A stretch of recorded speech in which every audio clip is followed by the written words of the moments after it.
Direction la Première Ligue pour démarrer, et là un coup d'éclat sénégalais. Pape Matar Sarr, décisif pour Tottenham contre Everton, victoire 3-0 des Spurs. Absolument. Alors il est entré à la 78e minute et il marque à la 89e. C'est le 3e but. Juste à la fin, quoi. Oui, pour bien sceller la victoire. Une tête assez rageuse, bien précise, sur une remise de Richarlison après un centre de Porro. Et c'est pas son premier but cette saison. Non, c'est son 3e. Et ce but, il est important parce qu'il confirme la victoire. Il replace Tottenham sur le podium, 3e place. Et petit détail, il met fin à l'invincibilité d'Everton dans leur nouveau stade. Ah oui, le Hildi Collison. Exactement. Du coup, sur X, ça a pas mal réagi. On a vu des trucs comme le coup de tête du Sénégalais qui scelle un podium. C'est fort. Et au-delà du but lui-même, techniquement, qu'est-ce que ça dit de lui ?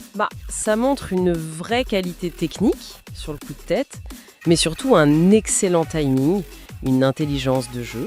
Marqué comme ça en sortant du banc en fin de match, ça montre qu'il est décisif, qu'il sent les coups.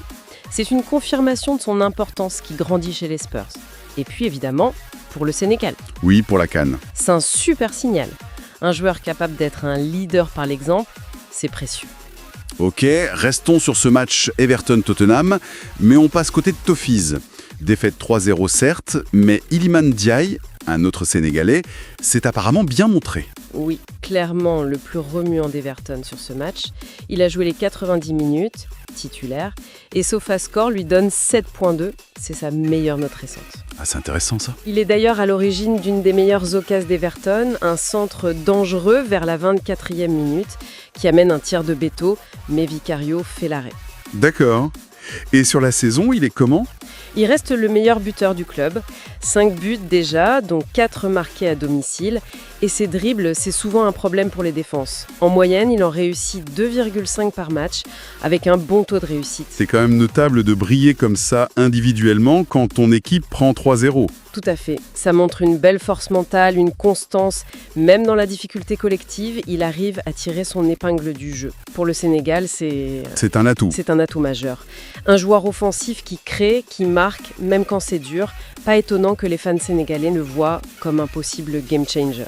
Toujours chez Everton, il y avait aussi Idrissa Gana Gueye au milieu. Oui, titulaire aussi, 90 minutes, en double pivot devant la défense. Et lui, fidèle à lui-même, j'imagine. Exactement. Un match solide, malgré le score. Beaucoup de travail, de récupération. Il réussit 6 tacles dans ce match. Ah ouais, quand même. Oui, c'est sa marque de fabrique, cette combativité. D'ailleurs, petite stat, contre Tottenham, dans sa carrière, il a réussi 44 tacles. C'est énorme. Impressionnant. C'est cette régularité qui fait de lui un pilier pour Everton et bien sûr pour le Sénégal. Le cœur de lion, comme on l'appelle souvent. On n'oublie pas Ismaïla Sarr de Crystal Palace. Il jouait contre Arsenal, défaite 1-0, il était titulaire. Oui, 90 minutes pour lui aussi. Très actif sur son aile droite, comme d'habitude. Beaucoup de vitesse, de tentatives de dribble. Mais pas décisif cette fois. Non, pas de but ni de passe décisive sur ce match, mais il reste une menace constante. Il a déjà 4 buts en 8 matchs cette saison, donc c'est un atout offensif clé pour Palace et pour les Lions. Sa capacité à déséquilibrer est toujours là. Allez, on traverse la Manche. Ligue 1, week-end compliqué pour les Sénégalais de Metz. Grosse défaite, 6-1 contre Lille. Habib Diallo était devant. Oui, soirée cauchemardesque pour Metz. Diallo a joué tout le match. Il s'est battu, il a essayé de peser sur la défense de Lille, mais bon. Difficile dans un match comme ça. Très difficile. Pas de tir cadré confirmé pour lui.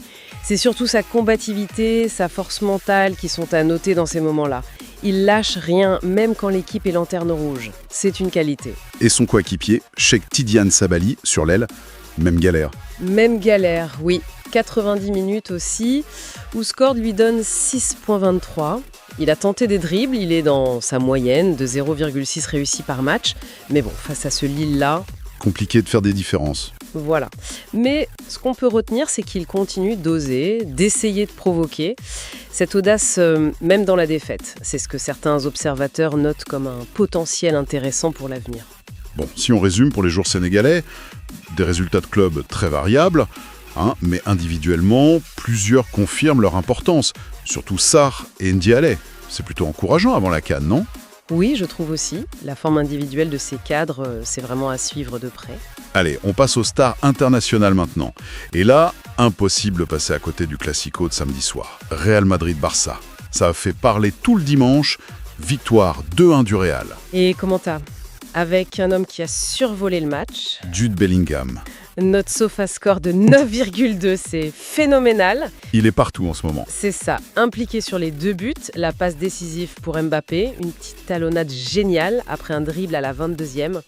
Et surtout, le but de la victoire, juste avant la pause, 45e plus 2, une volée surpuissante. C'est son combien en classico déjà ? 3e but, en seulement 4 classicos joués. C'est fou. Cette capacité à être là dans les grands moments, c'est vraiment sa signature cette saison. Totalement. C'est plus juste un coup d'éclat, c'est une constante.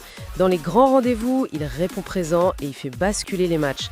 Ça change la donne en Liga et ça renforce son statut de joueur hors norme. Forcément, ça relance les débats pour le Ballon d'Or 2025. Et à côté de lui, l'autre star, Kylian Mbappé. Buteur, mais pas que. En effet, il marque donc à la 22e sur cette passe de Bellingham. Ça fait 16 buts en 12 matchs pour lui cette saison, les chiffres donnent le vertige. C'est juste incroyable. Mais son match, c'est aussi ce penalty arrêté par Szczęsny, tout au début, à la 2e minute. C'est rare, hein, un premier penalty arrêté en 20 classicos. Et puis un but refusé pour un hors-jeu millimétrique à la 14e. Malgré ça, il marque encore. Oui. Et il atteint 12 buts en 9 classicos, record de l'ère moderne.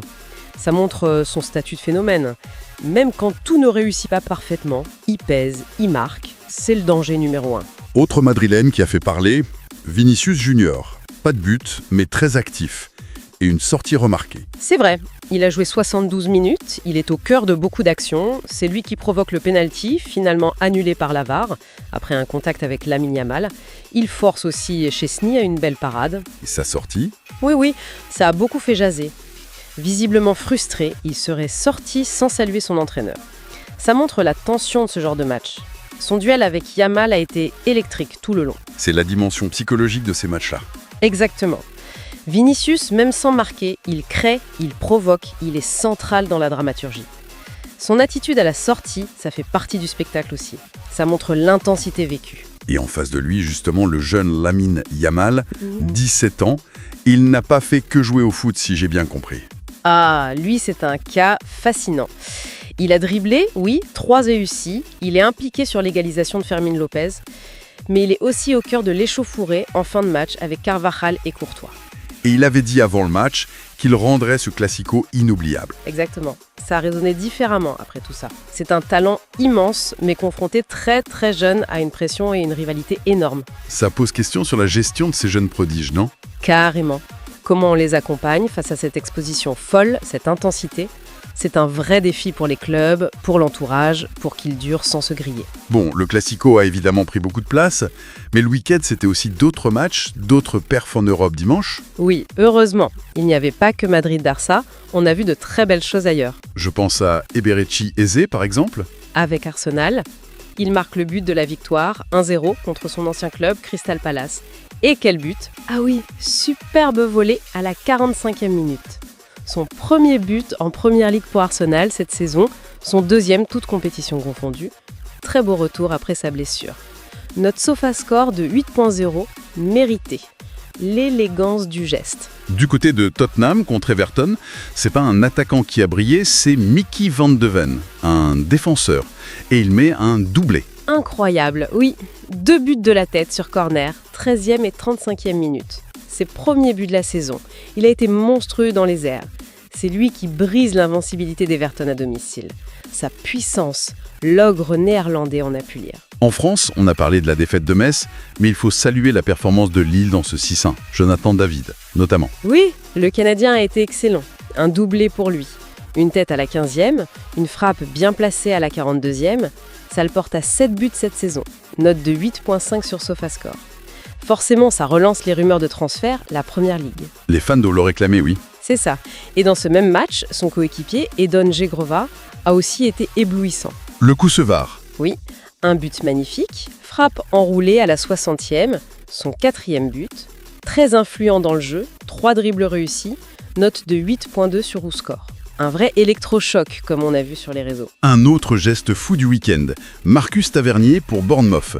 Nul 1 contre Aston Villa. Ah oui, le but direct sur corner, à la 37e minute. C'est hyper rare, le 3e seulement cette saison en Première Ligue. Un coup de génie célébré comme un chef-d'œuvre, son 2e but de la saison. On peut citer aussi Jørgen Strand-Larsen pour les Wolves, buteur de la tête contre Burnley, nul 2-2. Oui, à la 32e, son 5e but en Première Ligue, un but de renard des surfaces qui confirme son bon début de saison. Et un petit mot rapide sur l'Italie, la Roma gagne 1-0 à Sassuolo, but de Dybala. Oui, dès la 16e minute, Dybala, encore décisif pour débloquer une situation compliquée à l'extérieur pour la Roma. Bon, si on essaie de faire une petite synthèse de tout